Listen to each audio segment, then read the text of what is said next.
This show is part of the Darkmore Podcast Network. To join our community Discord or see more content from our members, visit darkmorepodcasts.com.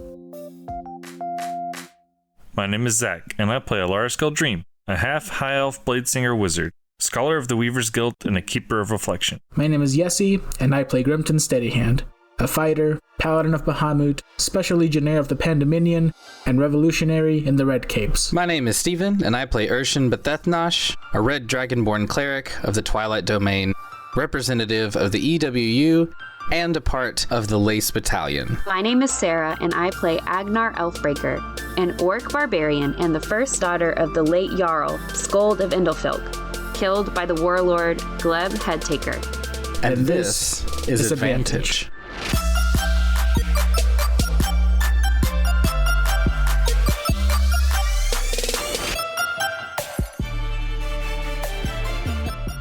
Welcome to the 2025 mailbag.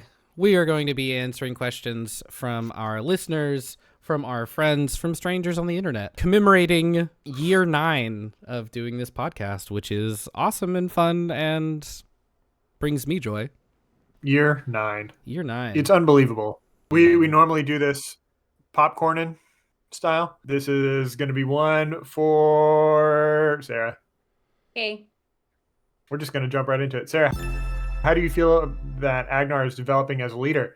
Do you think she's ready to be the Cooning, or does she have more growing to do? That one is from an anonymous person. I think in the past couple recordings, she's moved from angry revenge person to like angry revenge person who like sees after the, eventual murdering of her half brother. She does have some more growing to do. However, I think she's definitely more ready to fuck shit up than she was at the very beginning, where it was just very like single-minded, like I'm gonna kill this guy because he sucks. How do you square the Cooning role with the need for a D&D character to be an adventurer? I don't think every I don't think that every D&D character needs to be an adventurer. Like, I think the adventure is that is the thing that we are doing right now, the means to an end, and then I think she'll be done. I don't think she's going to become Agnar Cooning. into retirement. I do feel like we really struggled to keep Morlinde around when it didn't make as much sense for her. Yeah. And I'm not trying to like prematurely, get rid of Agnar because I do really like her as a character.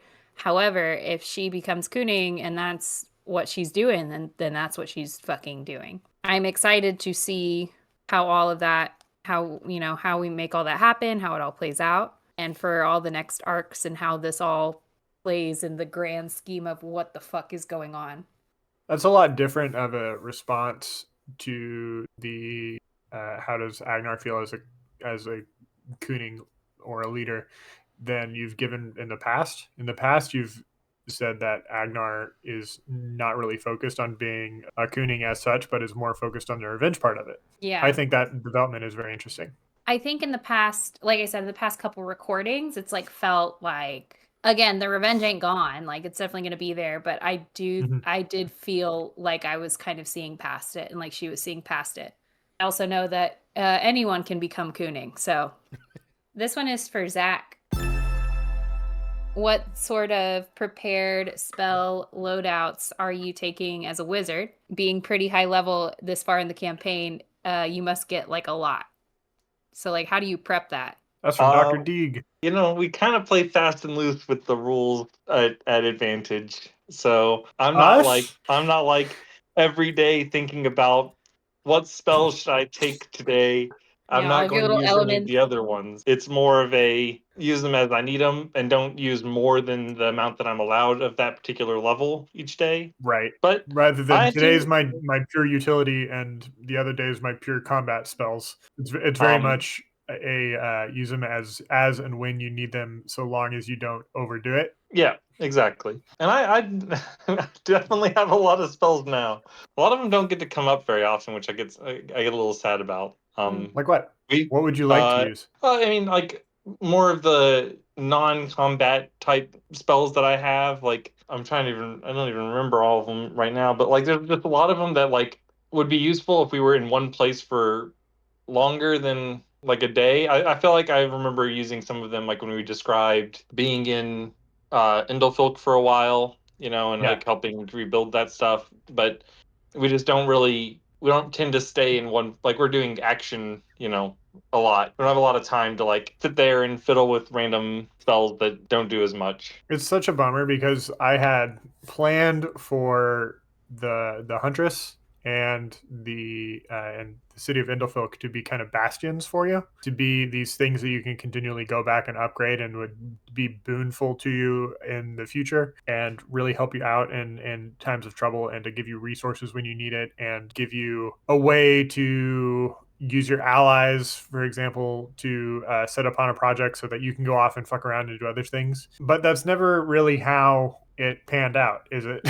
No, and that's okay. I think that there would be a lot more like almost yada yada in a way if it wasn't that way. Yeah. Like say you're playing Skyrim, right? Mhm. You might have your house in Whiterun or whatever, but the only reason you go back and visit it is because you can fast travel there. If you're Right. way up in the College of Winterhold or whatever, you're not going to make the trek back just to visit. You're going to fast travel back if you need something and then go on your way. Yeah, and then fast travel immediately back to the place where you intend to be. Yeah, you definitely aren't going to take the long way home, which is what I force you to do in Advantage. All right, let's see. Let's ask another question. From Trejo, what's your vice? I hated this one because my vice is kept between me and my therapist. Well, you don't have to answer it if you don't want to. I tried to think about this one because like I'm boring. I don't have a lot of like proper vices. I don't know, man. As a self-medicating ADHD motherfucker, it's drugs. They're great. Trying not to do them. Mine's probably spending money on things that don't matter, like cards. All right, well, if that counts as a vice, then I'd be hurling money at music things and or like things that I can use creatively, but like with the asterisks that like it's disproportionate. Like I got a new camera. I don't need a camera this nice, but I bought one anyway. Nice. It looks good though. It does sleek. look good though. It's sleek. And it's like, what if I started making content to get like streaming more regularly or making videos or whatever, and maybe now I can theoretically, but like one, I still didn't need a camera this nice to do that, and two, it doesn't mean I will. I may have just bought a nice ass camera just to have one. And camera. I have no desire to like get into like photography as a hobby or anything like that. So yeah, just throwing money at shit that I don't really need is definitely a vice. Yeah. Well, but I think that if you're gonna buy something, you might as well buy a nice version of the thing. I gotta say, I am happy with it. I do a lot of things I probably shouldn't, but I think my vice, which would be like the one that is probably the most destructive, has got to be just doom scrolling on my phone. I get in there and I'm like, man, I could be doing something productive. Do you ever go look at the little timer on your phone that tells you how long you've been on it today? And you're like, oh no. I don't need that kind of negativity in my life. I sometimes, then I regret looking at it. In the liminal space right now, between Christmas and New Year's, it has been so bad for me. Just like endless. What do you do? It's just so boring. Scroll TikTok for 6 hours and then be like, oh my God. Most of it is I didn't leave the house yesterday. Oh, sleeping. Sleeping is a vice that I will talk about. I will easily go to bed when I'm bored, which sometimes means that I'll go to bed at like 7:30, and I will sleep in till 11 if I'm able. Nicole woke up today. I woke up before her, but she woke up around 7:30. We ate some breakfast, and she was back in bed by like 10. And I was like, nice. Okay, I'll be back. Mid-morning naps are the best naps, dude. It's called snoozing, boyo. Yeah, I'll get up, I'll do shit for a few hours, go take me a 10 a.m. nap, and then get up and have lunch. It's great. That's my favorite nap she time. was up at noon. Yeah. She's on it. It's the best.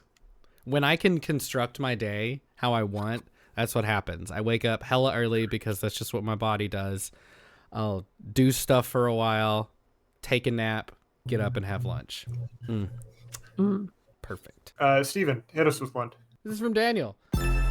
What would each character's dream job be? Moreland, not wrong character. Agnar doesn't dream of labor. You could have one for Morlinde if you wanted. Morlinde doesn't dream of labor either. I think That's they're- interesting because both of them have occupations. I was gonna say they definitely like, both Yeah, have they're- jobs. That's not labor. That's just what they do. I think they're civil servants, both of them. Irshen probably technically has his dream job, so to speak. Like, not currently adventuring, that not that part, but advocating on behalf of the working class, specifically the sex working class. Well, I guess kind of. He'd prefer a world where he didn't have to, but if he lives in a world where that's something that needs to be done, that's his dream job. I think Grimton would probably just go back to smithing, honestly.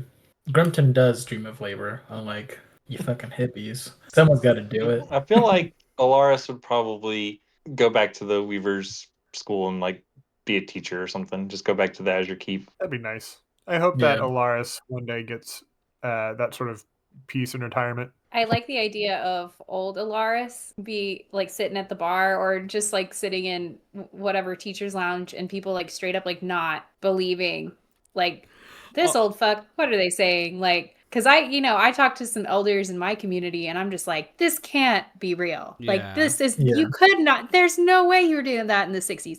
And they fucking were. I definitely like to imagine like old Elaris as the like extremely powerful old man trope. Like, seemingly unassuming ideas guy of a professor. You're gonna end up being a Sick the Blind character. Yeah, who then like An old fights off God or something when his school is under attack. I don't know. You just hear students speaking about historical events he was there for. He's like, It's like, Yeah. that's not what happened. Exactly. Yeah, Oh yeah, why I remember am the that. expert. I remember that. That's not how that happened. Let me see that book. Mhm. Who published this? It's always the keepers of reflection, which is why we need to do more correspondence with the keepers of reflection, because you are technically a keeper, Elaris. That's true. Yeah, you should write up a couple documents of as Zach needs to write up a couple documents for Elaris, like send those on to the keepers and like describe how and why, for example, the fissure to the elemental realm of steam exists or something like that. Something that like is a huge mystery to a lot of people, but not to you. This is another one from Daniel. Without creating a death flag, what would each character do at the end of their adventure at this point, and has it changed since the start of the campaign, especially for Elaris and Grimton? Well, both of y'all mentioned smithing and teaching. Is that what you had started out wanting to do for your characters?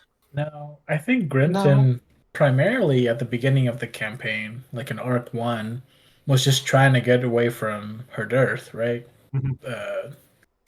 He was Yeah, trying pure to refugee. escape persecution.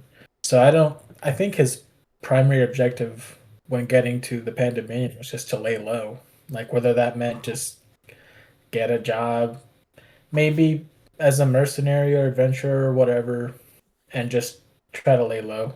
But Right. it seems like adventure and ties back to her death found him, so he's doing that. Yeah, I don't. At the end of this current adventure, I don't think Elaris would immediately settle down. I feel like there's more adventure to be had in the world. He's also so young. Yeah, exactly. Like Elaris, I think we said was 60 in years, but counting that for half, so he's like in his 30s. So, Human I don't know. 30s, elf 50s. This probably has another decade or two of running around and doing cool stuff before wanting to settle down. I think a lot of how Irshen would feel about it at the end of the adventure, and I assume we're talking like theoretically the end of The campaign. adventure. Like, yeah, the campaign, not just the end of Mhm. this arc. It kind of depends, honestly, on the scale that things get to. Ulrich, for instance, by the time we'd gone and met a couple gods and done a bunch of questionable things for a long time, Ulrich was changed. And so, like, their choice to kind of go live a simpler life was almost escapism. Like, they couldn't be dealing with this level of stuff anymore. But I don't know if Irshen has that same inclination. You know, he cares about the things he cares about, but if he sees a wider world or gets involved with things at a bigger scale, I could see him continuing on with that for a while, or settling into something that I can't even currently imagine.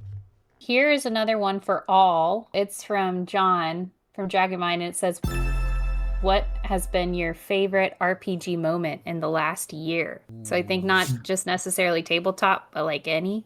I recently got my wife into playing D&D for the first time in a campaign, and she's been loving it, and getting to see her light up with all the possibilities of playing a TTRPG and the wonder that comes with it is really fulfilling to me and to the other players in our party. That's my favorite RPG moment from the past year. Mine's probably from the show. Basically, from the moment we met him on, like, Zazaz and his presence in the story, he produces in me such an extremely visceral response. That motherfucker pisses me off. In a very, like, I feel it in my body. It's a very real response. And that's fun, right? Like, for all that, you know, I'm like, I get really irritated at him. Like, that level of emotional response speaks to what RPGs can do, right? Like, you really do just get emotionally invested in a lot of this. And right now, that emotional investment is being mad at Zazaz. I mean, there's lots of kinds of things like that. That's just one I think about, or I've thought about more recently. But anything that elicits a powerful emotional response from me as a person, not just like on behalf of my character, that's always going to win. Those are always my favorite. I know it's not like fully an RPG, but I rolled credits and have still been playing the first Hades. I know I'm like almost a decade behind. I picked up gaming again after like a decade of not playing games, maybe, I mean, after I had moved to Texas, so 8 or 9 years ago. And I remember when I started playing games, I wasn't good at anything like particularly like needing any sort of like strategy, skill, or practice. And so games like Hades really turned me off because I just like I couldn't do it. So I remember downloading Hades a couple years ago and like really sucking at it because of course you suck at the beginning, that's the point. And then just being like, well, I just suck at this, I'm not going to play it, and then like missing out on it. And then I picked it up this fall and I was like, okay, but I really want to know like what's going on with the story, and I really got into the dialogue, and I was like, well, I guess I just have to fucking practice. And then like I did because the story was so good, and now I know that like I can play hard games and not just watch the 16 tutorials on how to kill a whatever the big scary monsters in the Zelda games that I always suck at beating. And instead I can just like practice and get better. And then I also can fucking roll credits on a game that gets harder and harder and harder and harder. So I'm trying to like not necessarily 100% it, but at least complete the Queen's Quest, if anyone knows what I'm talking about. So I don't know. That's been really exciting for me to be able to like engage in a game that I thought I was bad at. And I can't say I'm good. I use a shit ton of buffs, but like, hey, if you win, you win. Correct. I'll hedge my bets a little here, but there is something very aesthetically appealing to me about big mechas and that sort of thing. So when we played the arena mission with Riley, right? That was yeah. Yeah. Just going in there and like on a whim, just trying to like take in all the information, bullshit a character, and be like, we'll throw some mechanics at the wall, see what sticks. Just like in my mind's eye, I could see like my mecha flying around doing bullshit. I was like, this is really cool. So I liked that a lot. And then also at the end of last year is when I started playing Baldur's Gate 3. So Nice. the beginning of the year this year is when I did a lot of the playing, and that was really fun. That game is full of memorable moments and nonsense, but ended up also playing a paladin because why not? I find it really useful in Baldur's Gate because the mechanics, despite being the fucking same, are also fucking different. So playing something that you're familiar with is very helpful. Yeah, but you also have to play 3 other classes at least. It's terrifying. That's why I'm so It's bad at Baldur's Gate. I like Oh, they it, make and you multi-class? no, No, no, you no, no, have no, no. You 4 you party play as a members. party. Yeah, Yeah, Oh, he plays right. all 4. The So- thing that I need to go back. I need to just get into Baldur's Gate. The problem I have is that there's always so many different branches, and I have like 2 Diablo pilled where I just want to explore the entire map and get everything, and you just can't do it. I just have to like turn that part of my brain off, and it's very hard to do. you can, Yeah. but then you're gonna end up spending like 100+ hours on Act 1. That's okay, and that's okay. I mean, that's how I feel about like Skyrim and Witcher 3. It's like I want to Yeah. do all the things that I want to do them right now, even though I have I have leveled up twice and I have no weapons or magic.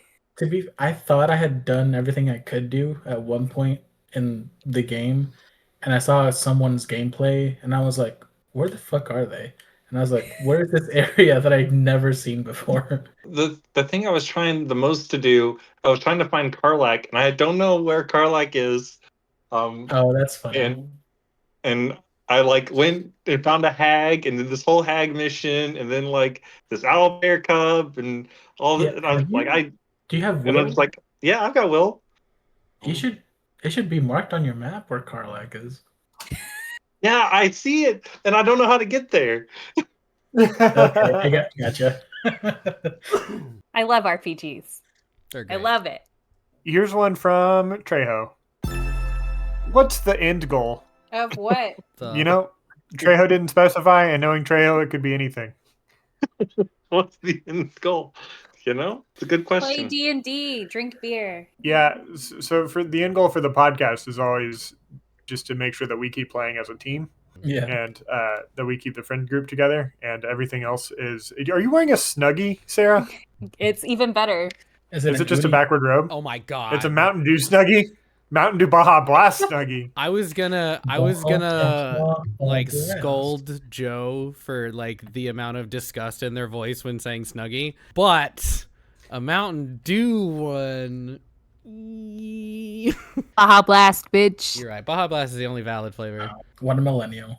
I was Anyway. gifted this. We're all It's millennials. Of cold course. here. It is cold here. It's cold as shit. Anyway, so the end goal of the podcast is just to keep the friend group together and keep playing because we like that shit. Yeah, we like Everything that else shit. is the podcast is a utility.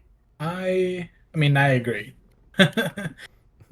Fuck you, Joe. This is no, just- We This don't is make full enough of money to have it steam. be anything else but a utility. that's true. We'd have to do so much work to make this make money, like Yes. real money. And real work. Yeah, I appreciate that it is just a hobby that pays for itself. You know, obviously we do also care that our listeners are getting something out of it. Like it isn't just a hobby that pays for itself. Like we do care about our listenership and we care about the product that we make, but it is definitely Of course. secondary to kicking it with the homies and playing a fun game where we can all imagine things together. I don't know which one to ask next. Trejo wants to ask, why don't we get real jobs? And the reason is we have real jobs. We have real jobs.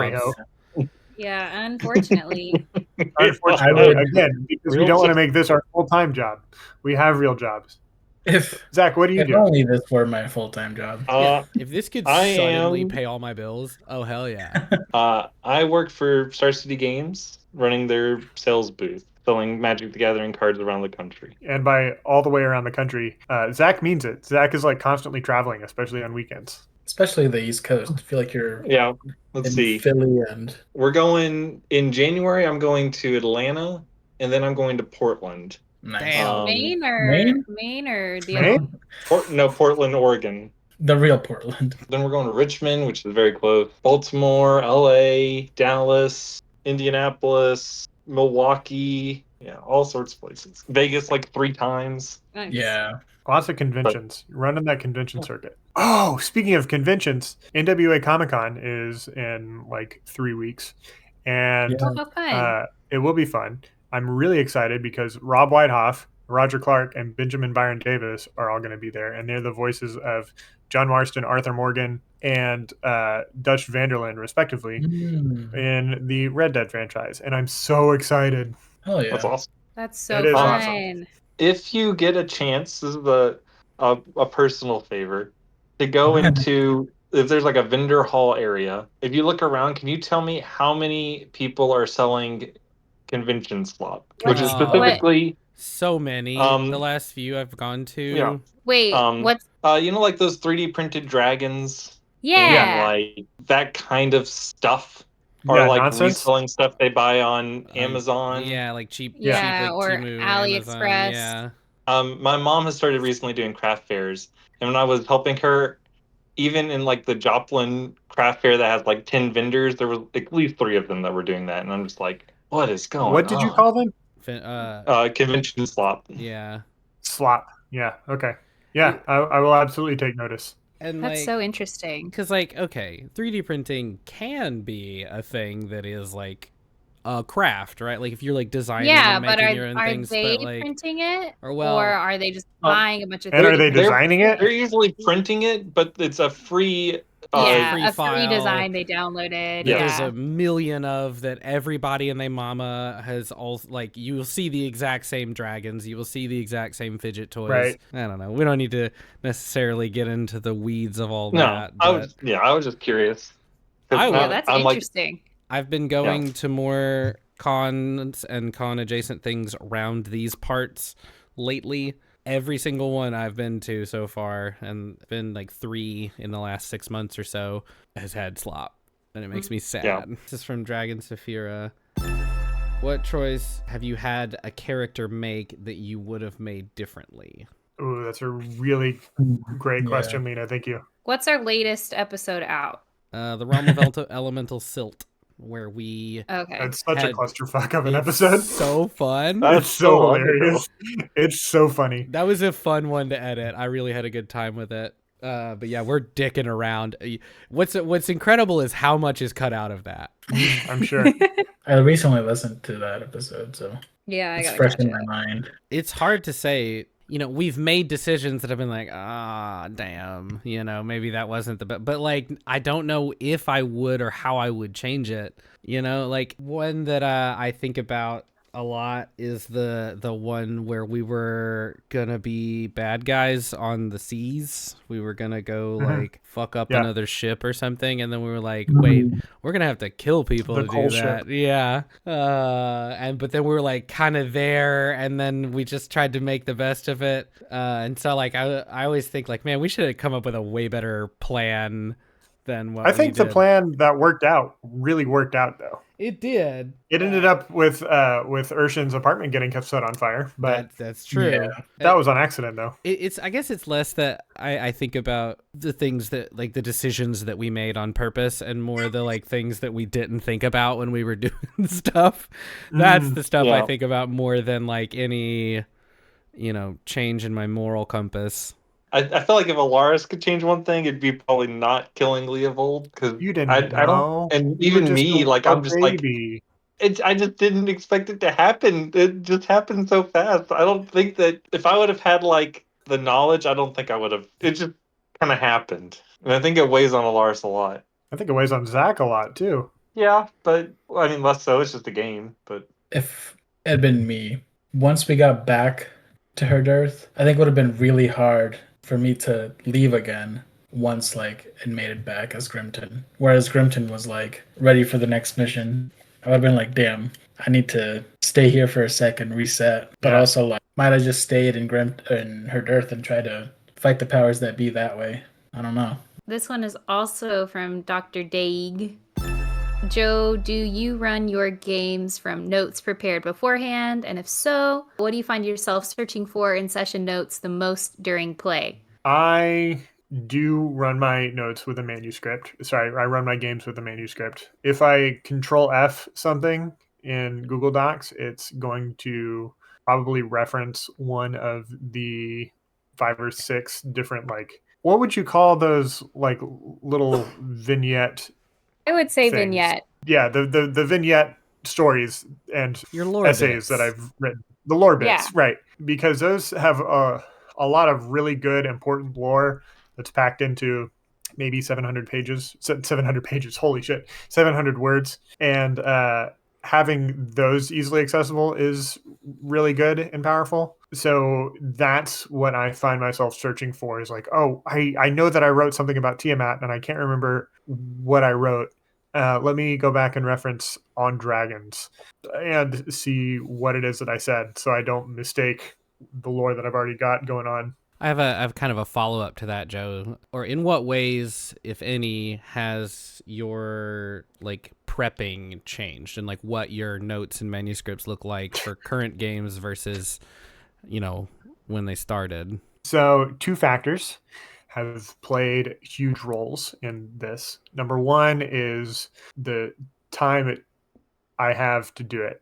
Three factors, excuse me. Well, number 1 is the time I have to do it. And not that I don't have, honestly, probably 100 hours between gameplay sessions that I could be writing, but I choose not to because I got other shit to do and I want to do that instead. There's having the time, and then there's having the time. Like, it's precisely. It's not the same. I have the time to write, Mhm. but do I really have the time to write? I don't know. Yeah, nah, I understand. Choosing to write. My choosing to write time is diminished a lot, and it's a lot, and it looks a lot different than the reality of I could be writing every day after school when I come home from teaching. I don't do that, and so I choose to write on weekends.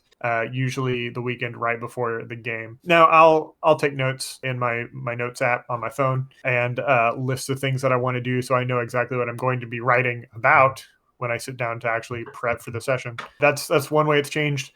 Another way that it's changed is my maturity as a gamer, because I know what to expect largely from the party, because the party, you as players, do a really good job of respecting what I write. There are occasionally screwballs that you will toss at me that I'm not ready for, but for the most part, I've got a good handle on what I can expect from you, and you've got a pretty good handle on what you can expect from me. Sometimes that might look like a surprise of, oh, we're not going to Finjaskufuk at all immediately. We're getting lost in the realm of elemental silt for a while, to which I want to apologize to the players for that jar.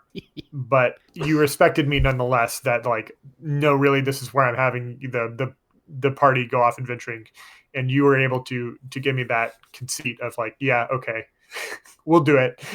We weren't expecting it and we're kind of frustrated by it, but we'll do it. And finally, the last factor that I want to touch on with my difference in preparation is depression. That has played a huge role in what I can and won't write, and can and won't prepare for. Not material wise necessarily, because we've done a decent job, staying away from, I'm writing it, so of course I'm going to stay away from the things I want to stay away from. If I'm scared of spiders, I'm not going to put spiders in my campaign, for example. But depression and having the energy to write or pay attention to a project for more than a couple hours is I think the biggest factor in that. So those are three big things that have jostled the way that I have prepared for games in the past versus how I prepare for them now. Here's one for all of us.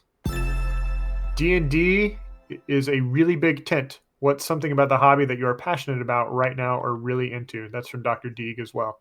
Dr. Deeg's in a lot. Good for them. Thank you so much, Dr. Deeg. We really appreciate you listening to the show and engaging with us like this. I think my favorite thing about the hobby right now as a whole is, even though I'm only really playing this game, it's just like being involved in the hobby leads to so many interesting interactions with people throughout your life. Like there's just so many people that are playing in games or newly getting into games or trying it out for the first time or have stories of the past. And you say something like, oh yeah, I do a D&D podcast. That just like starts them talking about their games, and it's just really fun to always hear, how the tabletop RPG hobby has affected them. Like there's several people at my work that all play like regular games, and it's just fun to hear like what's happening in all the different little games here and there. Yeah, that's my favorite part. There's a little something for everyone. You can. I genuinely am of the belief that D&D or TTRPGs in general are for everyone. There is something in the hobby that literally everyone can enjoy. So my favorite part is always helping new people play for the first time. That's so much fun. I never get tired of running first sessions for people. Typically it's one shots when I get a chance to do it, but like, man, never gets old when you have that moment where they go from being like a little awkward and stilted about it to just like getting into it. You just can't beat it. It's so fun, and seeing people find the thing in the hobby that they enjoy, can't beat it. I've been thinking a lot about like good villains, and I love a good villain, right?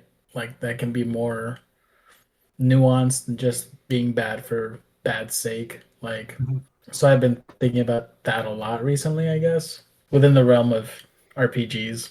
That's been capturing my imagination a lot recently. This one is from John from Dragonmine.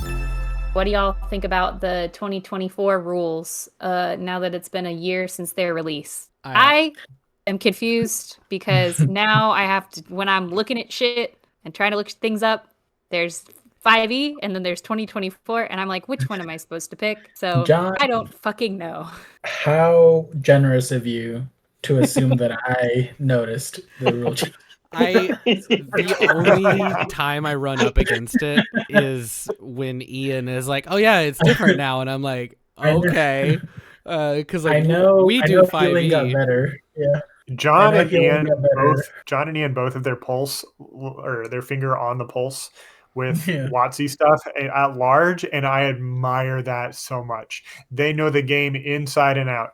They are dragon masters, to use their own terms. They know every inch of a handbook and know every inch of the DMG and every inch of the monster manual, and are thirsty to get their hands on every single thing that WotC generates. The reason that I'm familiar with the 2024 rules versus 5e rules is because I am in a different TTRPG group, a different D&D group, IRL, and I built a character on D&D Beyond and realized that, oh hell, not everybody's playing with these same rules. I'm not even playing with these same rules. What is this weird. Grays? I like Grays. Grays is fun. Topple's a new thing, like weapon masteries, and is a really cool thing that I didn't realize existed, and we could implement in. I need to look into that as a martial character because I'm probably leaving a lot on the table. It goes to the idea of like, is this a 5e? Or like, are we going to stick to 5e throughout all 4 arcs? Or are we going to borrow things that we like from other stuff? I mean, like, we're like air quotes 5e. Like in... Yeah. So like, I don't necessarily have a problem with like, borrowing stuff from newer rule sets that we like. Well, but I mean, this is still 5e, right? It's just the 2024 to the rules. Yeah. This is 5.5e. Yeah, it's just weird because mostly because of D&D Beyond. Whenever I'm writing a new character sheet or like leveling up, so I'm printing out a new one because mine's written all over, and it's all fucked. I hate it.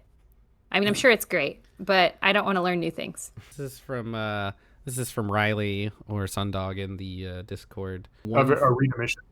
Of Arena Mission, that's true, yeah. If you could take any one thing from your character sheet or favorite NPC in Joe's case, such as a stat, a feat, or an item, what would be the most fun for causing real-world shenanigans? So, like, if we did like this question. If you could reach into the game and take something for goofing around, mine, easy. I have an item that I've been waiting for an opportunity to use. It's on my sheet. It's a harmonica that gives me a boost to like persuasion rolls or something if I use it. I think it's performance.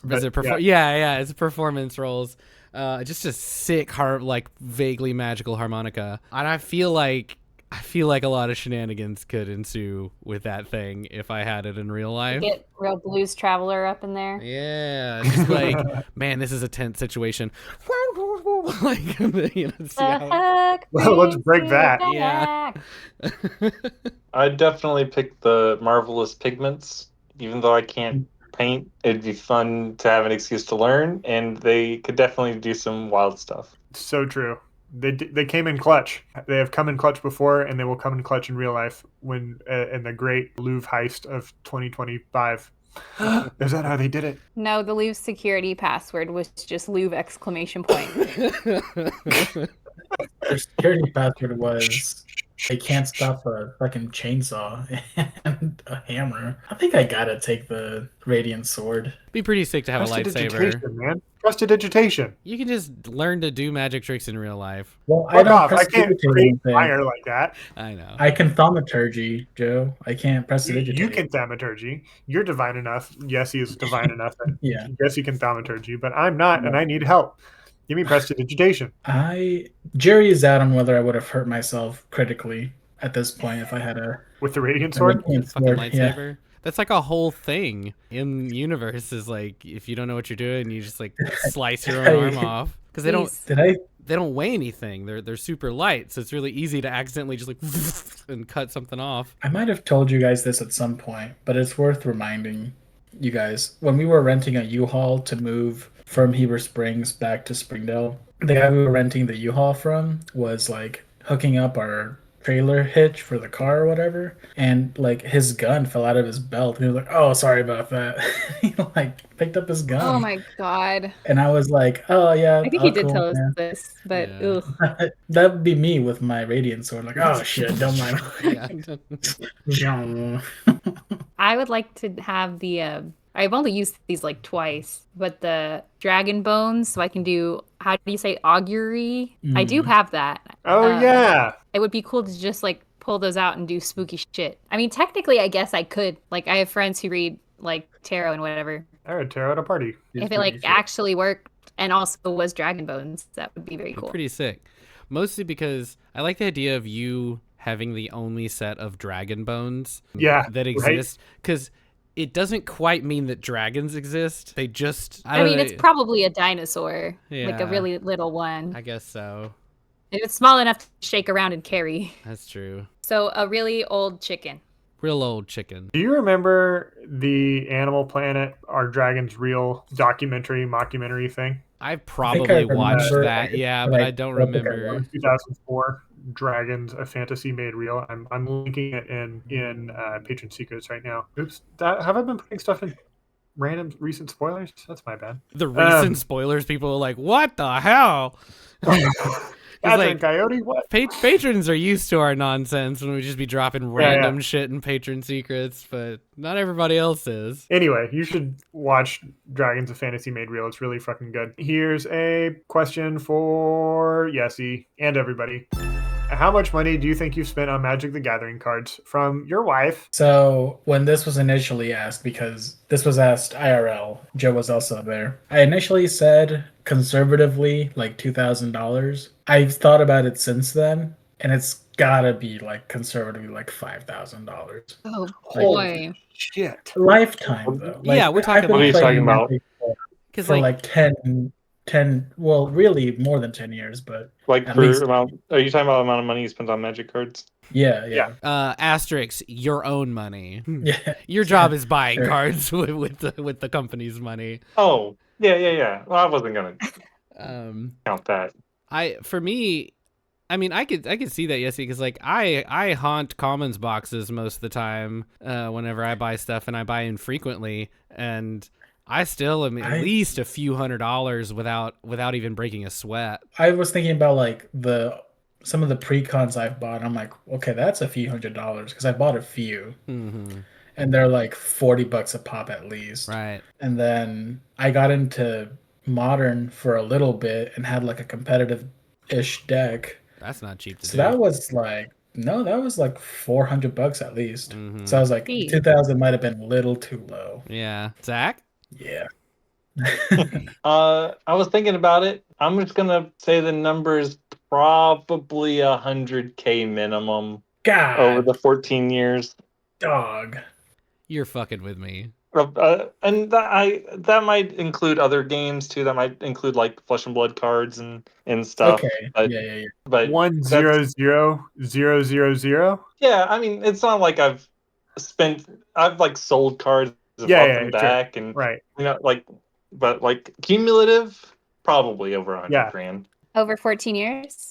over 14 years. I was Yeah, gonna say, because I'm like, if I think about musical equipment, I'm dropping 2 to 3K a year I mean, easy, yeah. and like, if I do that for 14 years, and especially if That's it like increases, $7,000 a year, yeah, It is also like which is like rent money, partially- but like fine.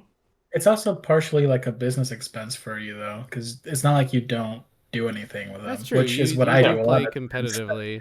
We're over here defending Zach's vice. All right, here's a question from Jenny. What do we Advantage do with our money? Keep the website going. Yeah. Pay artists when we need them. Mhm. Yes. Yep. Occasionally, like, help and give back to the community. I know we had Yeah. We did the give back thing for COVID. Mhm. Yeah. Thank God that's over. But yeah, Not for the giving back part, but Sure. because the global pandemic's largely solved. Oh, yeah, totally. Now we just need to fix stuff like tuberculosis and malaria, but our audience doesn't directly deal with that most of the time. Daniel, if you're ever having a malaria outbreak in Singapore, let us know. We'll help you out. Somehow I think they would handle it better than we would. at they this would point. definitely I think you're handle right. it better, I think better you're than right. we would. Yeah, USAID is. Yeah, I think actually we are the ones who need help considering the measles outbreak here in Texas. yeah. And honestly, still COVID. It's not a good time to go to an ER right now. Is it really not?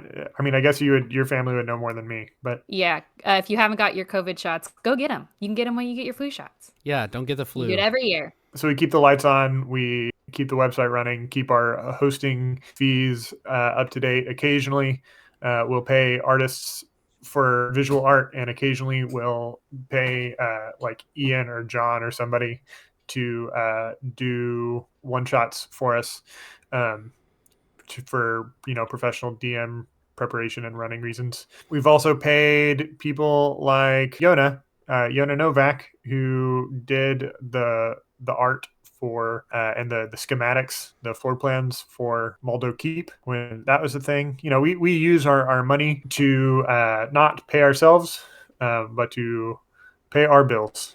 Occasionally, that also includes pieces of equipment.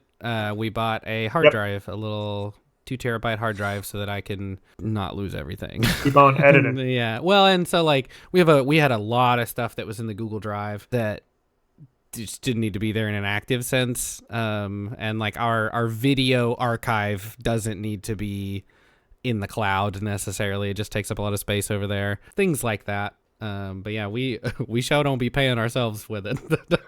We should pay ourselves a bit more. Yeah, I guess we could. We've only had like one payaut. That's true. I think. I'm not dissatisfied to put most of it. I'm back not into the show. dissatisfied Like, either. like, that's this is another one from Riley of Arita Mission. It's the most significant difference between playing a TTRPG privately and recording for an audience, in your opinion. It's hard for me to say because when I play locally or when I play smaller things, like a lot of it is modeled after the experience that I've gotten here. I don't know, stakes feel lower to some degree. Yeah. There's a certain intentionality with which we approach the show. Despite needing to edit a lot of stuff out, it's mostly dead space. Like we don't do a lot of like retconning, but we will occasionally do so when we feel like it is what needs to happen for the show. We haven't done that in a long time. I can't remember the last time we had one. No, I can't remember the last time we've done that either. But it is floating around in the back of our brains. I feel like that, like, okay, this is the show, so let's we'll make our choices, we'll do our things, but we do also want to make sure that it's good radio. The editors do a really good job of cutting out all my hate speech, so I appreciate them. That's a big difference. I just have that saved in a file to blackmail Called Yessy blackmail. with. Yeah, when you It's become a a real Third Reich public stuff. figure. Yeah, and this has been the podcast is the tuned down version, so playing in real life with you. But it is largely about intentionality. Like I have to think about this is going to reach people, and we're putting together like a show, right? Whereas if I'm playing in real life, it does feel more low stakes, and I can just be like, it's silly, and like, you know what, my character would jump off this building right now. Screw it. Yeah, It's a little more Leroy Jenkinsy. Yeah. yeah.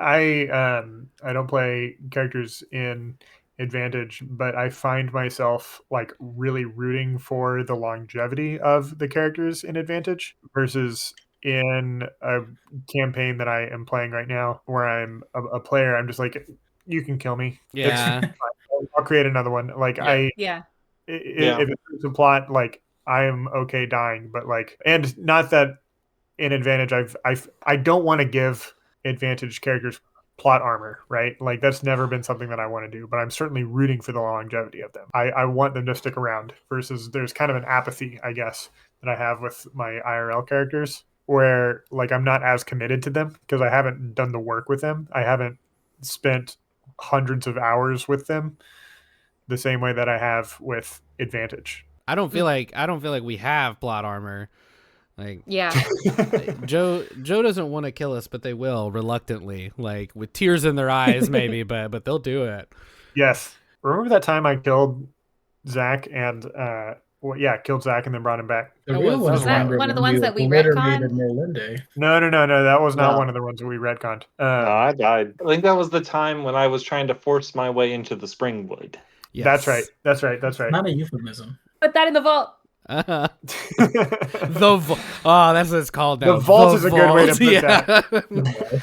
It's very Adventure Time, but for like someone else.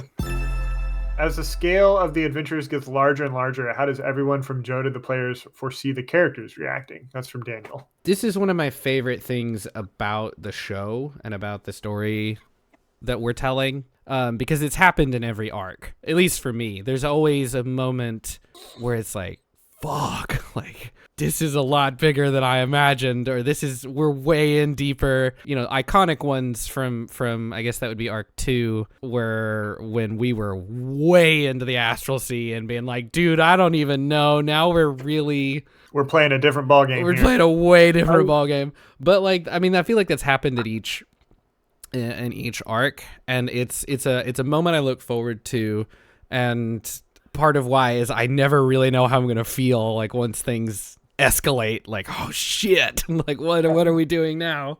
I think one of the like genius moments of Advantage and like the group in general is that Joe has done a good job of building that scale. It's sort of the same way that you talk about like Brandon Sanderson being able to start from like a needle and like build an entire world out of it, and you look back and you're like, oh wow, that we saw these things or whatever. But like it's like you said, like I don't ever feel like we're getting in over our heads until we take a second to breathe, and then it's like, oh Yeah.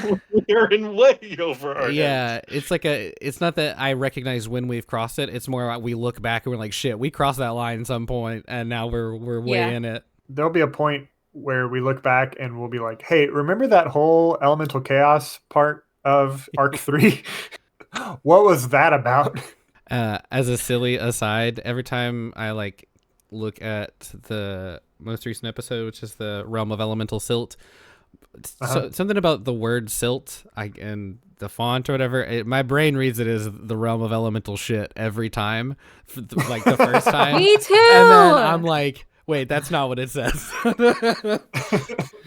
Now, is that elemental crap, like just like poop, like elemental poo-poo, or is that just colloquially, it's all the elemental shit? All the elemental shit. all that yeah. stuff, all that junk. Let's go It's with all that the one. minor elemental realms. They just consolidated into one. The realm of Not elemental. the realm shit. of elemental shit. It's whatever. Yeah. Yeah, You go into, you never know what you're gonna find. Hi, Too much Ian. to go on. exactly. Ian's in the chat, and he said the Realm of Elemental Gong will be in my next campaign. Yes. Oh no. Excellent. It's so funny that gong farming was such a memorable episode for something that I like literally. You asked what tasks there were to do in Havenmere, and I very quickly like Googled list of medieval job occupations, and gong farmer just happened to be one, and so gong farming has continued to exist. I find Hell that very yes. funny that was supposed to be a throwaway thing. How's life for all the teachers? Any crazy, fun, insane all. stories you can share? I'm a former teacher, so I don't know if I get to weigh in on this one. Thanks for the question, Lena. Yes. I know you're in it with us. So it's Christmas break right now, winter break right now. And so I'm in a weird holding pattern where I have nothing to do but everything on the plate. Like there's a lot of stuff that I need to prepare for this coming block that I've yet to touch at all. I'm going to spend some time tomorrow doing that at a coffee shop. Here's a fun story. My kids have been really excited to fly, like not Superman style fly, but like in an airplane style fly, because a lot of them haven't done it before. Most of them haven't been in an airplane before. And so I was able to find a contact with a local pilot, and this local pilot is going to be able to take my kids up in an airplane. And Oh, how that's cool. so fucking cool. There's only 8 kids in my class right now. So it's extremely easy to knock out in a day, and I can take them up like 2 or 3 at a time. And he also flies a plane called the EZ Long, or the Long EZ, I think it is. The Long EZ by Rutan, which is this extremely badass looking plane. It's kind of backwards. You got the horizontal stabilizers up front, the wings in the back, called a Gaeldrim style airplane. And he's going to take me up in that, not the kids, but me. And I'm very much looking forward to that jet. It's going to be awesome. So those are some things that I'm excited about. I'm excited to take my kids flying. I don't have anything like that. I'm in the fucking thick of it. I'm approaching testing season. I live in Texas. Dreading it. Don't feel great, but every year I get better. And I'm about to make a shit ton of money doing tutoring. So I get paid on top of what I do to do an extra hour of tutoring. And I can do that up to 3 or 4 times a week. So yeah, I don't necessarily have anything nice to say other than I hope that I get more excited about it soon. I don't know. Approaching testing season is rough. I do have one. I'm not in public school anymore, but I do still do private music instruction. And we just did our student recitals for Christmas a few weeks ago. First of all, we normally do 2. We'll have one on like Friday and then one on Saturday right before Christmas break. We had so many students sign up. We had to do 5. We did 2 Friday night and 3 Saturday. I got to organize all of those, and by got to, I mean it's my job. I have to. But so like that was cool. I got to see a lot of students that I'd never seen perform before, and like from a lot more studios. You know, usually I'm kind of pulling teeth to get people involved and try to fill out a roster. And this time I was like, I don't know where I'm gonna put everybody. But I had one student in particular. She started with me on ukulele, which I'd learned to play well enough to teach my elementary kids. And then after a while, she got pretty good at that and wanted to like graduate to guitar. And I said, okay, we'll do this together for a while, but eventually there will become a point where I have taught you everything useful I can on guitar and you need a real guitar teacher because I'm not a guitar teacher.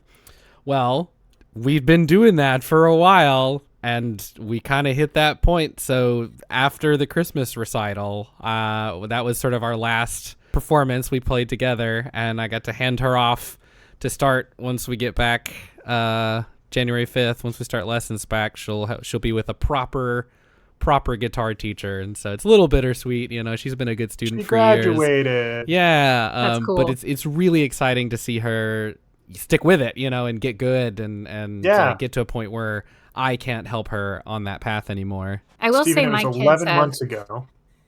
Sorry, go ahead. Oh, no, I was reminded of something that doesn't make me exhausted by my job. And one of them is that one of the clubs after school is drumline. And my kids are 5th graders. Yeah, I know. And so drumline is only 4th and 5th grade. And, they haven't started band class or anything yet. So, like, they're barely reading music. So they're shit. They're absolute shit. But they are learning. And on beginner band with drumline sounds way better than beginner band with any winds. I would so much rather listen to just just that kind of noise than anything with a particular pitch or tone other than the toms. So they're doing great. Like, I mean, they're not, but like they're doing great. And I went to their performance and they were really excited about it. And I was really proud of them. And it's fun to nerd out with them. And I wish more of my kids did it. Where did they source the drums? From like some of the high schools. Yeah, Just I like, was gonna say there's probably kind of plenty to go around beg, borrow, out and there. steal. Yeah, it's a big enough city. You know, we have 85, 75 schools in the district. We have like 8 high schools or something, 6 high schools. So there's shit laying around. We just had to beg, borrow, and steal a little bit, and then I think they're writing a grant too to get some new stuff. And this one is for Yessy.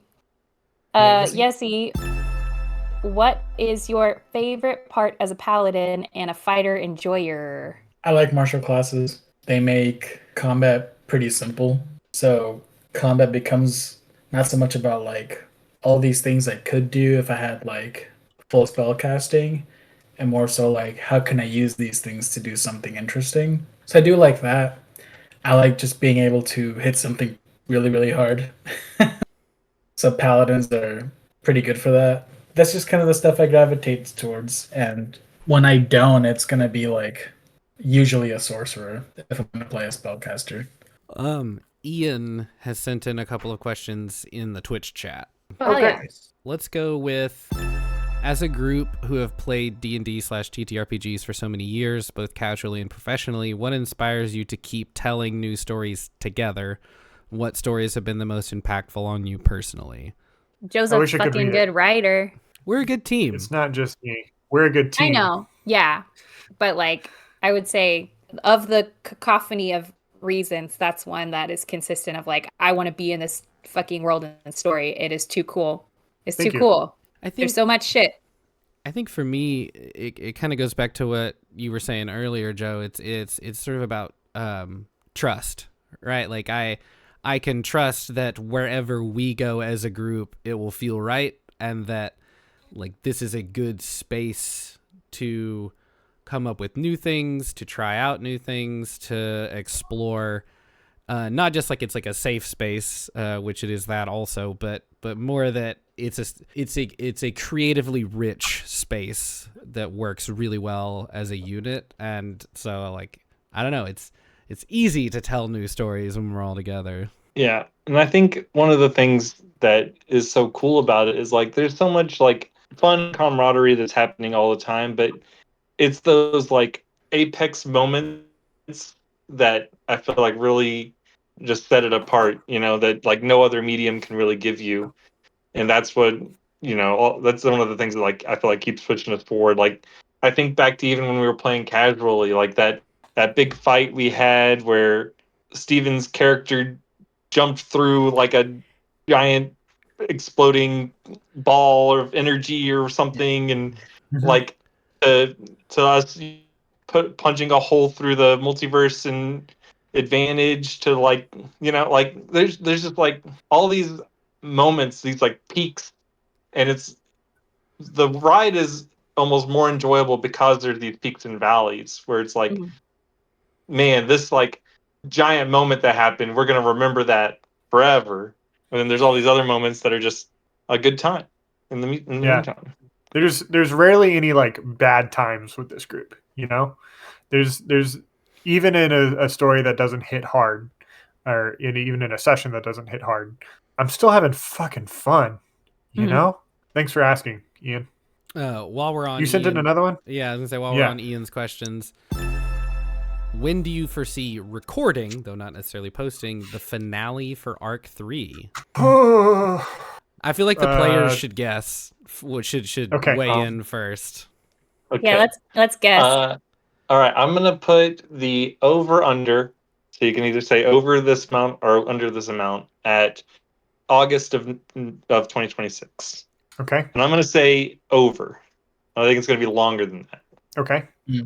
I would take the over, but I did also ask Joe not too long ago when they foresaw Arc 3 ending, so I feel like I'm inclined toward like assuming that the writing and the pacing and structure would have us over, like would have us past August, but that we're gonna do something to fuck that up To accelerate it? and like inadvertently accelerate that, therefore Taking giving the us under. the under. Yeah, so I'll take the under. Nice. Yeah, I'm also with the under. I feel like it might snowball. What keeps us from It could doing also that is not whether or snowball. not that's true. It could snowball the other direction. Yeah. What keeps us from doing that is whether or not we actually like meet up and play games. Yeah. Like that's Well, if in this world, we could yeah. easily get it done before August 2025 or 2026. We just would actually like need to regularly get down to business and play, some 4-hour games instead of 3-hour games. To defeat the Huns. Yeah. Yes. Let's get down to business. Listen, To play some 4-hour I games. was gonna say we gotta be careful. Disney's litigious. Also, Sue us, Disney. YouTube, don't sue us, Disney. They may very well do that. Also, we don't want to get that. Probably wouldn't get copy struck, but like it could. Damn, they're that up people's butts. Right. I'm sure Yeah, that falls don't under copyright fair strike use. us. Let's hit up one from Ed. My buddy Ed asks, monophylactic clades, and are they superior to traditional concepts of taxonomy? I looked this up on Wikipedia and I barely passed freshman bio, so not really sure what's going on here. I didn't look this up, and I'm going to resolutely say no. And I will not back that up because I don't have any actual. I don't even know what that term means. I'm just choosing a side. Condition of a Bold taxonomic stance. group being a clade, group of organisms that include a single ancestor and all its descendants. And how is that different than normal taxonomy? Right. It's just tree of life stuff, if you know what I mean, where it's all branching from a single Like point. how we're all how we're heading towards crabs, or we all came from crabs, or no? I don't know about that. Yeah, that Oh, one's everything is that might- crabs. It's crabs all the way down. I'm familiar with the encounter. It is turtles all the way down from what I remember, but thanks, John Green. Yeah, it's a taxonomy thing. It's a current iteration of taxonomy thing from what I understand. Ancestral taxon. I'm gonna Let's go skip with this yes. one. Yeah, No, you all have to Sorry, take stances. You don't have to learn anything. my stance is traditional concepts of taxonomy. Yeah. Do y'all play other D&D games other than Darkmore? And if so, tell us about them. That's from Dr. Deeg. Not currently. I used to have a group that I played locally with, but they moved.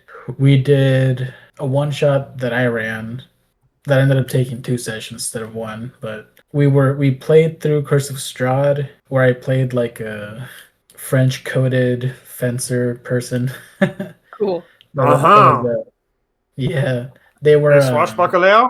Swashbuckler, exactly. Yes, they were a swashbuckling rogue. They also played through part of the Horde of the Dragon Queen, where I played a really like thick as a brick barbarian, which was kind of fun. I've done some one-offs with some folks around here, like in our DSA. But I've been thinking about doing just like a girls' gays and theys one, so we Yeah. can get the campaign. I love my mask presenting people to death. However, at least where I live, when I play D&D with these dudes, they're so sweaty. Like I don't know Like if in the I can literal sense or in the like try hard sense? both. God. And I'm just like, have fun and stop being weird. And they can't do it. And I just, it's rough for nerds. So yeah, I think I've been thinking about the girls' gays and days one, so I can just like play and have fun. There's a couple game shops here. I just need to go down to their D&D nights and be like, how do you guys do this? What's going on? Yeah, Just honestly. insert myself into a game. I know that in Little Rock, Game Goblins, they have like groups, like Facebook groups, where you can just go in and be like, hey, I'm looking to join a game, or hey, I'm looking to run a game, and people will hop in and let you know if they've got openings. Mm-hmm. That's true. I've been You in a can just be couple of like- those up here. Yeah. Looking for a Tuesday game that doesn't go too late or whatever. Favorite TTRPG outside of Wizard of the Coast stuff? Morkborg. True. Those are I have good. Morkborg. I have Cyborg. I have Vast Grim. I have Pirate Borg. I have Farewell to Arms Redux. I have Ysgejuld Burns. I have Frontier Scum, all of which are Morkborg and or Morkborg related hacks.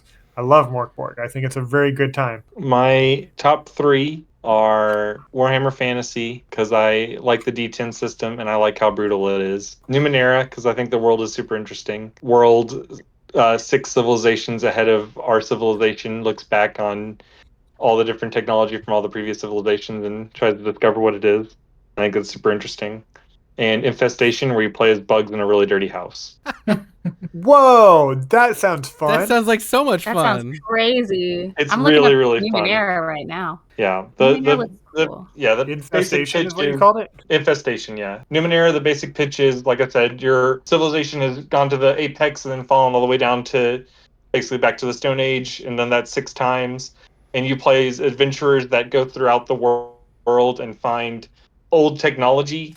So it's like, it could be stuff from our world or from our civilization. It could be stuff from later, and you don't know what it is. And your goal is to try to figure out what it's useful for in current society. So the current neat. world is like in Middle Age era. So you kind of like find random technology that helps speed things up. That's But awesome. yeah, Infestation is a great time. It's a D6 system, and you basically just like roll a bunch of D6s, and that's it. But yeah, you play as little bugs. It's really, really fun. It's a good time. You get to like make your like customize your little bug guy. Yeah. There's like several different types of bugs you can play as. You can play as like an ant, or you can play as a spider, or you can play as the praying mantis, I think. There's a couple different classes you can do. Well, we're gonna have to Oh, do that sounds that. Like, very obviously, cool. Yeah. I'm looking at the Numenera character sheets right now. There is. Oh my God, why won't One you- of the other cool things about Numenera is when you're doing character building, you can give yourself detriments to get extra like level ups at the beginning of the game. Oh, is that the to, like, make yourself more inabilities? powerful. So like you can be like, I only have one arm, or some sort of, or I'm a wanted fugitive in this city or whatever. Like you can give yourself some sort of handicap to boost yourself up. In this kind of vein, first, I think we should. That sounds like fun, and we should play that. I talked about it in the group text a while back. There's a local guy who's been putting together his own system. He's still down to run a session with us. I told him it would probably be after the new year because we had a lot of other stuff to do, and I didn't feel like messing with that. But that's still up on our horizon, by the way. To play a one shot run by the guy whose system we would use. I don't play a lot of systems outside of Wizards of the Coast stuff, except for what we play here. So like, I loved Pirate Borg; it was great, but. Yes. I do need to go back to the arena mission system because that was fun. I'm also just a sucker for big mechs. Like, dude, yeah. Like in any video games, anime, whatever, man. Give me a giant robot. I'm so down. Where do you see the game going next? And it's from John of Dragonmind. Well, and that really depends on like what you mean by next. Like there's the immediate next and then the long term next. I think that this is a good time to address a looming concern in my own life, which is something I touched on earlier, which is depression and stamina, and the fact that we've been doing this for 10 years, damn near 10 years. I don't want to Dungeon Master anymore, and I tapped the person that I trusted the most to be able to do that and to do Advantage well, and would have the time and the wherewithal, and whose storytelling I've heard before. And that person is Yessy. I asked Yessy if he could Dungeon Master for me in the coming arc. So after arc 3, I'm not going to be DMing. I'm going to be a player. I'm going to be playing Meilin. And so where do I see the game going next in the long-term sense? I don't know. That's up to Yessy now. I've given Yessy ideas. I've given Yessy my player notes, or my DM notes, to help craft a future that I'm like semi-aware of as a game master currently. But ultimately, I do not know, and I'm so glad for it. So get ready next year to ask Yessy all of your Dungeon Master questions. Yes. I will be more familiar with the new rules by then. Maybe. I won't, so that's just fine. it would give me a good reason to. I have ideas because we've discussed kind of where you see the trajectory Where of the Arc leading 3. it to go. Yeah. But that could change as well, right? Depending on what characters choose to do. Right. So I have ideas. I think I have the beginnings of like the type of story and message I want to tell, but it's very, very like mutable right now. It can go anywhere, but I'm excited. It'll be a lot of fun. And I mean, I guess kind of part of the reason why I have been engulfed in like thinking about villains, like I don't know who asked that question earlier, is I want to make sure that my villains have like a lot of gravity to them. And I hope that you guys do hate them by the end of the arc or by the end of by the end of whatever they're doing. I know this is like way far in the future. Do you think that Arc 4 will be the end of this current like advantage overall story and will like start something completely new after that? That's what I've always assumed. Like the end of Arc 4 is the end of this story. Not necessarily the cusp, I don't know about that, but like Yeah. We've put a lot of work into the cusp. I would hate for the cusp as a character to just die as we die. Yeah. Or whatever. Yeah. The real story was the cusp we made along the way. Amen. We've made a lot of the cusp. We have. There's so much shit in the cusp. There's a lot of the cusp we haven't seen yet. I know. So much. That just exists in the drive, So much. Or in our minds. in our brains. This kind of tags into one of Daniel's questions. Having played both this and previous campaign through to a decently advanced stage, what are your favorite parts of a long D&D campaign? The world. Yeah. Existing and knowing the world. A lot of that comes through a lot of times in NPCs. When you have a long campaign, you grow so attached to these little characters that you've made together, and that's a lot of fun. It's definitely like that for me, because like for all that I have grown attached to my player characters.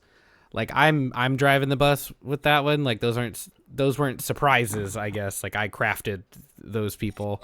So the weird little parts of the cusp that were fun to learn about, or strange characters who are really just brought joy or brought poignant moments. There's plenty of both. That's the kind of thing that sticks with me is seeing those kinds of things, and Joe does a good job of bringing stuff back around, often to punish us for our willingness to ignore things in the world.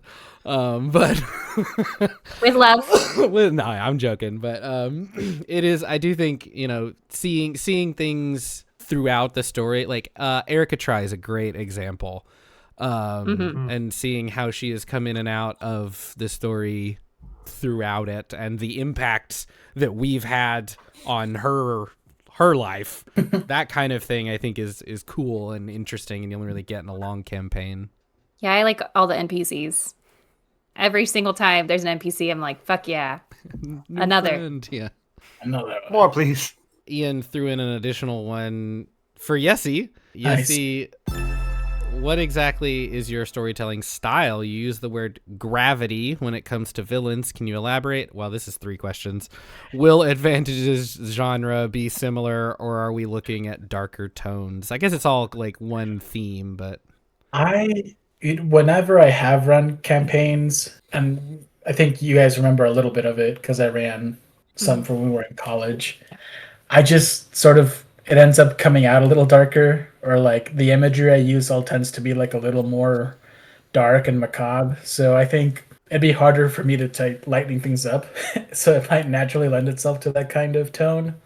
What I mean by gravity is like it's someone whose presence is felt, like maybe not even when they're directly in front of you. I want these characters and these decisions they make to like trickle down, and you might encounter them as players in small ways at first, and then you're aware of their existence, and then eventually come face to face with them. And Curse of Strahd does this too. They let you see the bad guy a couple times before you eventually face off with them. I think as far as storytelling, that's kind of cool too. I don't know if I answered all parts of your question or not. That's really different from how we've done like Gleb Headtaker. Yeah. You haven't seen hide nor hair of this guy the whole time. Mhm. You've known about him. Yeah. The entire reason that like Arc 1 yeah. existed was because of him. But you only learned his name in Arc 3, and then only in Arc 3 has he only ever existed as a name so far. And you're not. I don't anticipate you having the opportunity to face off with him before the finale. It is really hard from a narrative position because your characters are going to want to confront the bad guy, right? Yeah. So how do you build that up and potentially put them in a situation where they can be in close proximity without like immediate violence on either part? I think one of the things that's interesting about the first 3 arcs going into Arc 4 with this thought process in mind, it almost feels like Arc 4, where, you know, at the apex of our powers, we're able to deal with these larger than life bad guys now, or hopefully be able to. Whereas, like, in Arc 1, Arc 2, someone like, you know, we go to Herdirth, and we know there's the evil king, Grey Sunder, or whatever, and we're probably just not at a level where we could go and take on Grey Sunder at that point. So it's almost, in a way, better for our characters to not have to interact with that and just know that he's the threat, and we're kind of stopping his plans in the way that we're able to, which is not directly confronting, but going in these sideways routes. Yeah, we have to do it obliquely, otherwise we'll die. Yeah. Whereas in Arc 4, with Yessy's style, it almost lends itself more to being more powerful, where it's like, no, we can like get into, you know, a potential early tussle with this big bad or a big time villain, and, you know, maybe we escape and have to like go find a MacGuffin or whatever to help us, or who knows what will happen. But it's definitely interesting to think about, because, like, you know, level 16 to 20 is like powerful stuff. Yeah. I think one way, I don't know, I'm trying to think of like what would stand out the most as like different to like listeners and like in terms of our style would be, but I don't know. They'll just have to wait and see. Yeah, waiting to see. Much like all of you have enjoyed, and we all have enjoyed, Joe's DMing style, you will also enjoy Jesse's. I have full faith in that. You guys have all, I think, been my players, if I'm not mistaken. I didn't get to play with you very long. I only got to do a few sessions. That's true. But in really? Planar Heartbeat, I had too much going on in my life. Yeah, that's part of the reason why we started playing with Sarah and then brought in Jake, remember? Mm-hmm. I do remember Jake. Yeah, because Sarah came in Planar Heartbeat, right? Like that's when you. Yeah, I was like at the tail end of something. Let's end with this one that I've got highlighted in blue. If that's how we want to end it, I did want to touch on our fun stats, because we had some interesting stats. I don't know if you guys ever go check our analytics, but it's a thing I've been doing for a while, even before I was doing more of the production stuff. It's just neat to see, and we can all access that. On average, a new episode will get over 300 listens within the first 3 months. So our most recent one is up to 167 listens. So that is 167 people, presumably, who are caught up, which is pretty awesome. I wish I was one of those.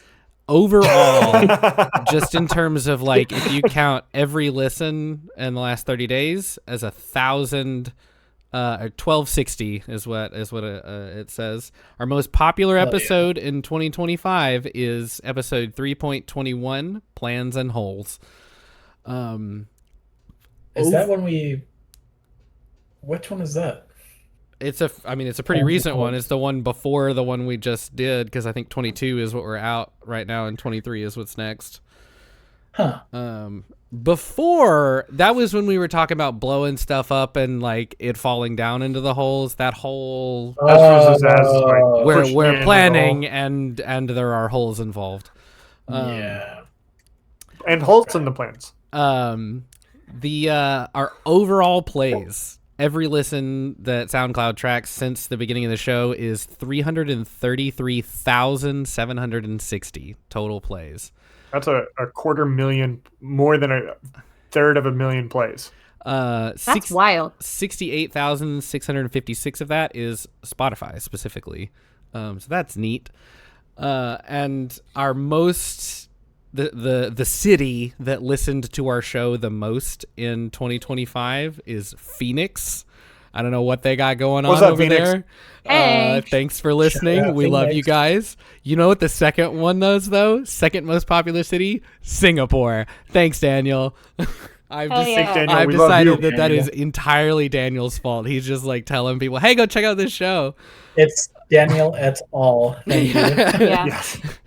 And it's not a small number either. It was like a solid like 300 or 400 listens just from Singapore. Oh shit. No, yeah, it's Okay. not Can like we Daniel and 2 or 3 people. Like it's like several. It might be. Sure, they Can we could just be just re-listening and re-listening. Well, I mean, we've got like over 150 episodes out Mhm. to date, so they could just all listen to it twice, and that's it. Can we have a international convention in Singapore? Do not threaten me yeah. with a good time. I gotta get my Singapore- passport renewed. Yeah, I mean, Singapore seems chill. I do want to get. I'll have to lay off the drugs for a while. I would still like to get Advantage to a con sometime, even if it's just a local one and it's just those of us who are in Arkansas, or maybe we can try to tag on one of the ones that Zach is going to already anyway, or something like that. That'd be rad. But yeah, I mean, it's cheap to get to Dallas from anywhere, right? Apparently, Phoenix is where you yeah. go. Well, that was Yeah, sure. when I was first looking at this. My original thought was figure out where our biggest listenership is, and then go there. And then go there. That's harder, easier said than done, but it's a fun goal that I think we could do. We could definitely do something in Arkansas. I don't think that would be too hard. Those are all my fun stats. I just thought y'all would appreciate hearing some of those analytics, because I think it's neat. Every time I look at our analytics, I'm like, shit, people listen to this show. Like getting Not a lot of people, but people listen. 300 people who within 3 months who are caught up. Every fair. episode that we put Yeah. out, like that's a lot of people. That's a lot. I That don't is a lot of Thanks, people. guys. do anything that has that many people. If you go look at our first episode, it's solidly got 15,000 or something, or 17,000 listens if you go look at the stats for episode 1. So A lot of Crazy. people tried us out and like continue to do so. Like we still get new listens on and those. continue to do so. Yeah, like we get more people Start at checking Arc it out. 2. Start at Arc 2, please. Yes. Then go back. I was looking at the show on Apple Podcasts on the just the podcast app on the iPhone, Mhm. and it does say that we update semi-weekly. We Which should probably Hey. fix Probably that needs to be updated. a little bit, but I think it's Nah. you could call it that. the real fans won't care. The worst thing about Apple Podcasts is that we've got 248 reviews, which is great. But the last review was over a year ago. Yeah, I read it on Oh. the last mailbag. I remember it. So, hey, people in Phoenix, hopefully you're listening in on iPhones and are able to review us on Apple Podcasts. That'd be awesome. Yeah. Hey, everybody else who's not reviewed us, please help us at least break 250. We're at 248. It shouldn't be hard. That would be cool. It'd be really nice to get 250. Also, though, Yeah. like Happy birthday to us. with as many formats as we're on, like Spotify allows comments now. So, like, Oh, yeah. go comment there. Do have Boost the metrics however you can. Engagement is great. we do have the YouTube, and Like the YouTube videos. there's extra content there on YouTube, freely available. I love all the little clips that you've been pulling. They're great. They are great. They're just our outtakes, but in vertical format. One of my favorite ones still. It's not one of our most popular ones, but it's one of my favorite ones. Is the one where Yessy is talking about how there should be a hard skill wall between you and being good at Street Fighter. I love that one. It's such a good. Uh-oh.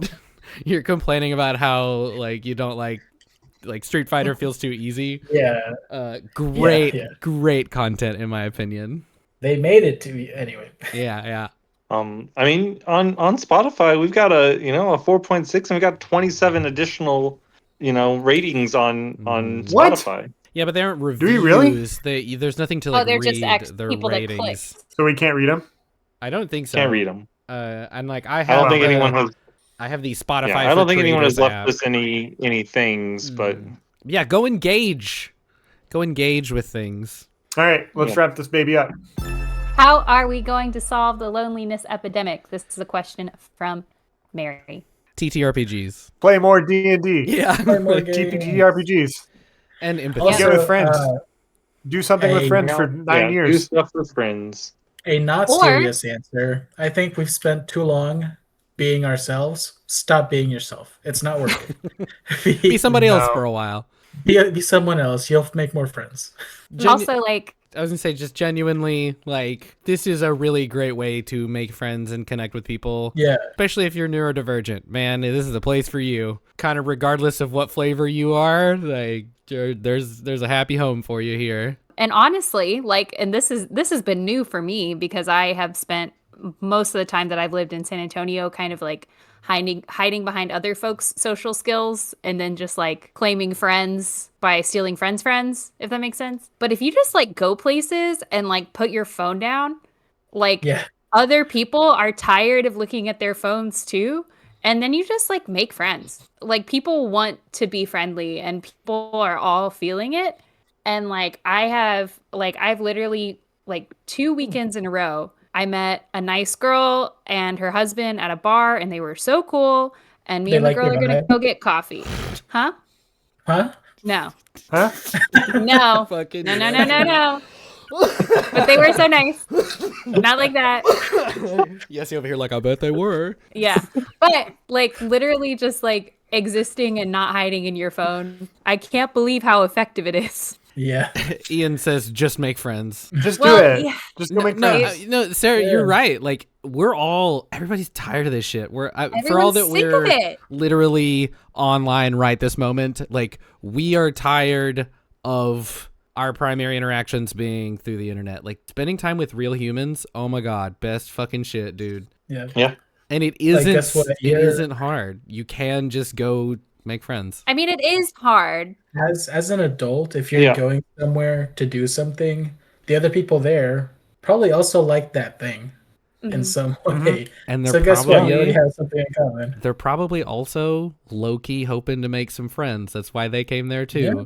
Like, we got a shared goal here. It's I mean, the as- barrier for entry is not as high as it seems. As someone who plays a lot of card games and all sorts of other tabletop games, there's people at like your local card shop or whatever every day looking for someone to just like hang out and play a game with. Like literally, I see it every day. There's just someone wandering about being like, "Yeah, I want someone to play a game with." Invite them to your table if you're out there. You might help them not be lonely. And then on the flip side, join a table. I've been that person. I've showed up and just been like, screw it. I'm going to sit here, kind of go through my decks, and if I pick up a game, then cool. See what's going on at the card shop today. Okay, I'm really gonna start that girls, gays, and theys campaign because it's gonna be You fun. should. Do it. There's, You should. There's You one, should there's one up DM it. here that I I will see people keep you all post about in updated. my group. Yeah. Well, we've got some really cool folks in our local DSA chapter. I just need to do the thing that I've been thinking about. Yeah. I heard about one of the coolest things. I'm sad I haven't already been a part of one of these. It's one of my friends that lives in Chicago. They were down to visit, and they have a neurodivergent social club. It's just like a bunch of neurodivergent people who like go to events and be friends on purpose. And one of the things that they do is just have periodic special interest nights where you get to just give a little presentation about Oh, your hell yeah. special Aaron would interest. love that. And then My- everyone just takes fucking turns. Fucking amazing. I'm sad that I haven't already been in one. I could so easily do that. One of my coworkers, that's what they do for their birthday every year, is they just have everyone come to the birthday and give a presentation about something that they're passionate about. And it's a great time. All right, let's do it. All right. This show would not be possible without the generous financial backing of our Patreon supporters. Today's episode is brought to you by Dr. Deeg, Brian, Sort Kaffa, Lena Nibulsi, Dan Bauer, Adam Gutta, Ryan, Yona, and Michael Callahan. This show was edited by me, Steven. You can find the recordings on Twitch and YouTube, and you can also come hang out in our Discord as well. Music in this show is written and performed by our friends Blake Bost and Orman Audio. Our logo and extensive maps on our website were done by Daniel Grayling. Emmaline Kelly drew our character art, and our website was built by Labor of Love Graphics. Our role-playing system is 5th edition Dungeons & Dragons, published by Wizards of the Coast, who we hope keep the focus of the game on community over profit. Elaris Gaeldrim was played by Zach Weaver. Yessy Lemus played Grimton Steadyhand. Sarah Zimmerman played Agnar the Executioner, and Irshen Bhethethnosh was played by Steven Sivils. The Dungeon Master is me, Joe Love. Thank you, friends, for another great year.